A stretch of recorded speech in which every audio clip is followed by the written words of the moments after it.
Gail Collins once said, back in the 70s, when my friends were in California at Berkeley, in-state tuition was around $700 per year. This is interesting because in 2017, the average price for in-state tuition is $9,650. That's just the cost of the university itself. It doesn't include extra expenses like room and board, food plans, books, and other materials needed for college. With that amount of increase in 40 years, it's scary to think about how much college will be in the next 20 years. Like said before, college textbooks have increased greatly over time. There actually has been an 812% increase since 1978. The question is, what should we do about this problem? I believe that if the government put a limit on the amount they can charge for a single textbook, a lot of these problems would go away. And here I have an example showing the amount textbooks have increased over time. It shows that educational textbooks have increased 812%, and then underneath that is medical service, how much they have increased, which is very weird to think that college textbooks has increased way more in price than medical services have. So, going off that, it said by the College Board that the cost of textbooks per year is around $1,200. And if you think of what could be done with the amount of money if you just cut that price in half, it's kind of crazy to think about. College students are poor to begin with, and these students are nearly out on their own and are paying ridiculous amounts for every aspect of college.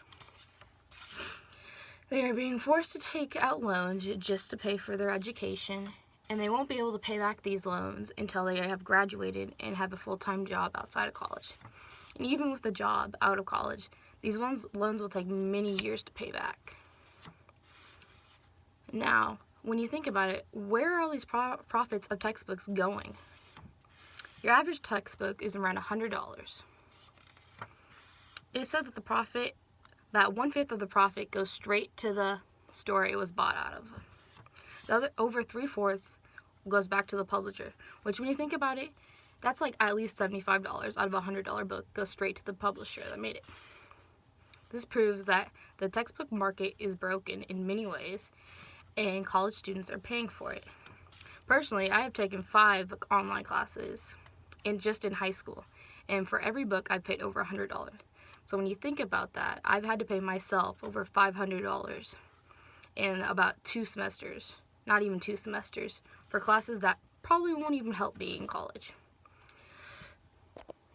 The reasoning textbooks have increased in price so much is because the industry has become a lot less competitive. This makes it so there aren't as many different companies competing, so one company can ask as much money as they want, and nobody's going to say anything because they have to buy the book. These producers also tend to update their books every couple of years, so then students aren't able to buy used books for a cheaper price because they don't have the things they need in it anymore. And every online class I have taken also has had an updated book the year I've taken it. Because our school used to buy us books, so they have a bunch of books. But every one I've taken, I've had to buy a new book because it's been outdated. When the producers meet with professors, they make sure to not tell them the price of books and stuff because they're trying to make the most amount of money they possibly can.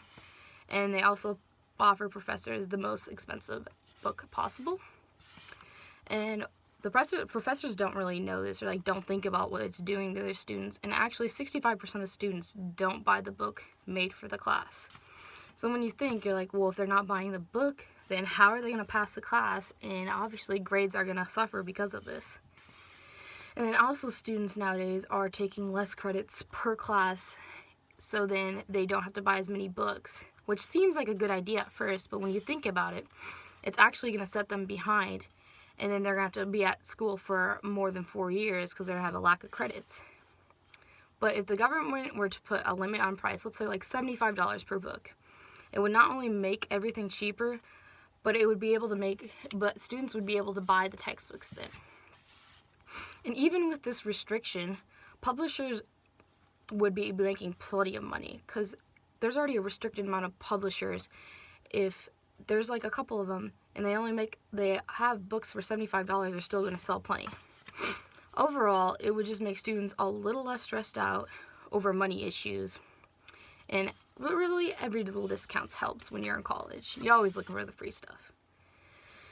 So, in conclusion, over time, textbooks have increased in price 821% in 47 years. Textbooks are now priced from anywhere from $100 to $300 for one single textbook. Over 65% of students nowadays don't buy the textbook that is required for the class. So of course, this is causing grades to slip. It's causing them to have to go out of their way and borrow textbooks, which is it's a hassle for everybody because you don't want somebody else to be using your textbook when you need it.